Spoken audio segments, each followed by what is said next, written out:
I'm a historian of medieval Europe, and my research is focused on Thomas Becket, who is one of the most important saints of the medieval period. And after his death, hundreds of thousands of pilgrims came to his tomb and to his shrine.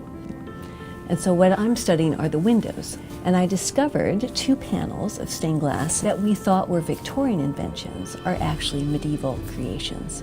And what we discovered is that one of those panels actually pictures the unique image of pilgrims going to Canterbury. So it's this marvelous image of pilgrims together on the road and how they're interacting and jostling together.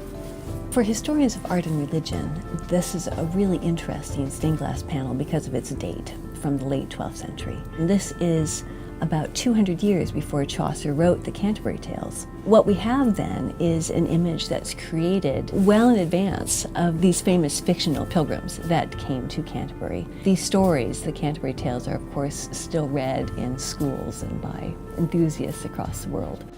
This discovery of this new panel is really the result of a partnership between me and Leonie Segeler, who is the head of the conservation studio at Canterbury Cathedral.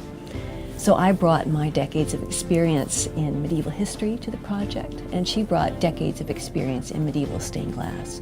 And we were able to bounce ideas off each other and create something that neither of us could have done in isolation.